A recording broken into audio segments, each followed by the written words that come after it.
tubadde tutambulira eyo owulidde nti ffe tuviira ddala wala bwe twatuuse mu Kampala ne tubuuza nti sira eririddawa ne tubuuza munanze sikyalaba maaso gatalaga taata ndaga Busiro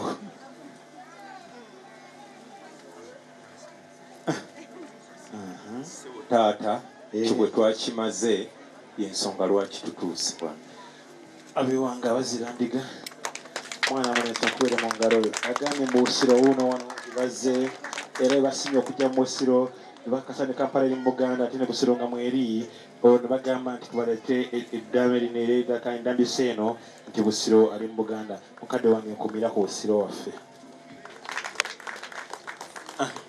bawagidde Buganda taata mu byonna bye twabadde tukola twalabye nga mu Buganda omulimu gw'amaanyi ogukolebwa wano mu Buganda netugamba lwaki naffe tetuvaayo nga tulina ke twekoledde ku lwammwe era ne tukabaleetera mwene muwagira Obuganda essebo akubire mu ngalo Buganda wagidde Obuganda era ndabeko amukwasi totya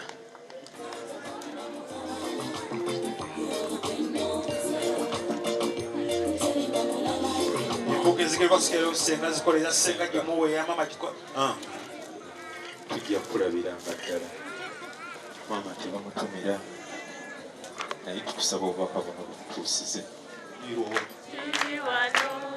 mwaka tuli mu 2017 era nawe woba tonakola decision munaye yanguwa ate tutobere nga Damali toyagala ate kubeera munaye ng'ekintu kino kitwala ku leve endala kikoleko ate olabe nga buli kimu kitambula bulungi changing yayambadde white omushanana nga guliko sleeves obwa nga buli mu pinkish buli nga orange nga bulabika bulungi bambi ddala Damali wategedde ebintu ebikunyumira n'otegera size yo n'oyambala ebintu nga biri fitting nga toyambadde ate ebintu binene ebikugwako kiba kirabika bulungi nnyo okumanya omubiri gwo ate n'omanya ki ky'olina okwambala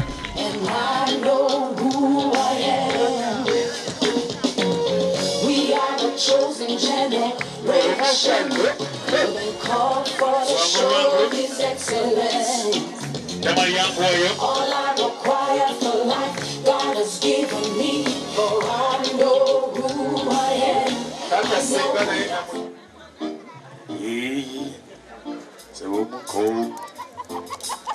All right. Pola obwachwa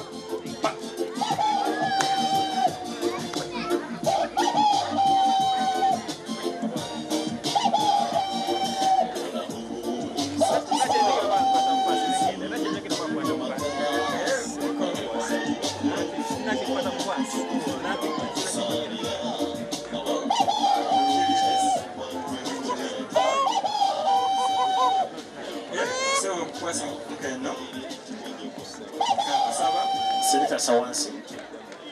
Mpeda mali. Gende tutandika amaka. Taba kuwa. Tuweda. Akiriza tuliye ebintu kakati. Ko kwase kanzo ino. Kusaba. Iyo jijemu katikati.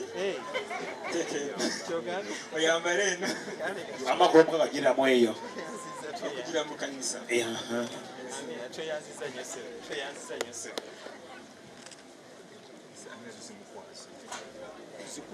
Mokoto ina banebesi wazaliwa bomu abendiga nga tuzaala nze neewuunyiza banakiri mwatidde nga muloza mulimu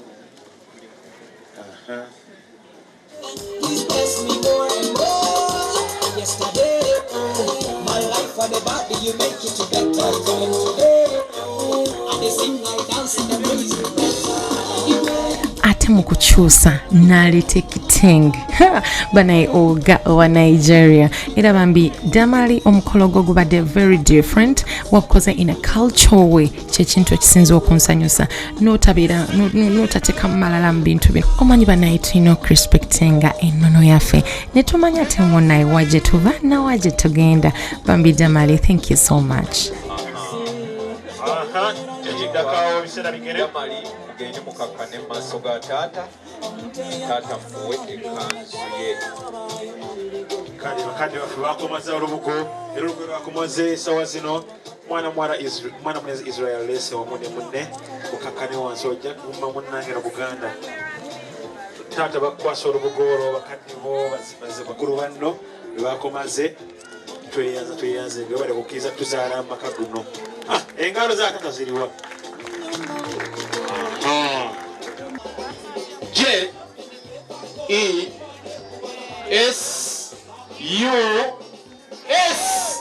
Jesus!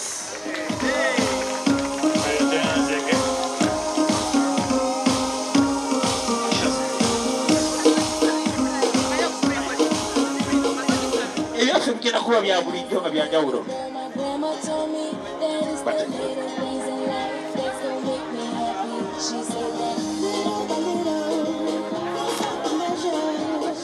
Enja tukuwe embaga tukuwe okwanjula okulala yogera ebigambo byo tukwesaba busabi Kia Damali nandika empeta eno ngasaba ngakusaba aginateko ekisanja kino kyakuda muchezo agala ziriwa bannange. In the name of the Father And of the Son.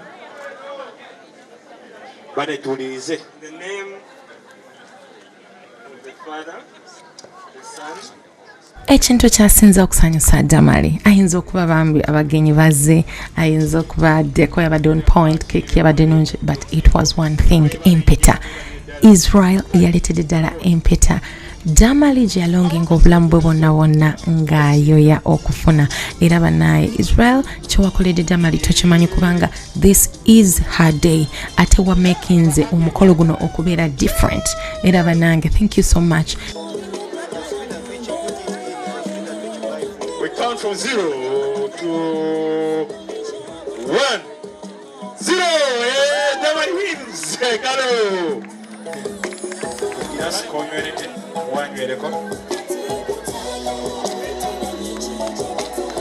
Engalo zibe bannange kuba wansi munnange ogende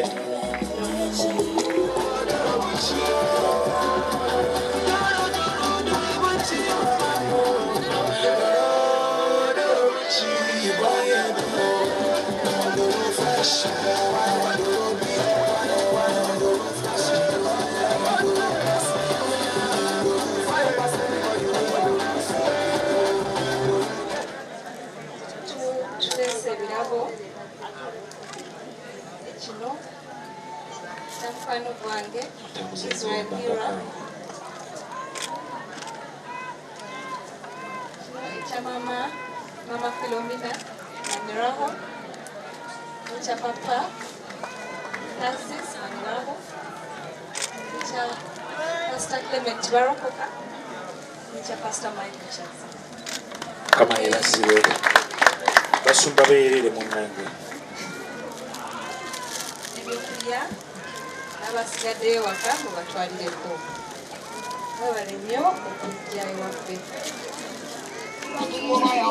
tata bakwasa ebbaluwa eyo mutwagole eraga nti no muwangwa n'ennono mufumiddwa musigale ewaaweera era Hira Israel tukwasa kino ekiwandiiko oyo kuwagira Buganda nakussa mu kitiibwa mu ngeri y'emu ebw'endala jangu wano mwana muwala eno yamwa ebbaluwa tofaayo mukwasa omutyogo mugambe awagire obutonde katemanga ebibiira bestman mubeeko wulira kyagamba selecta wala tobikuba kati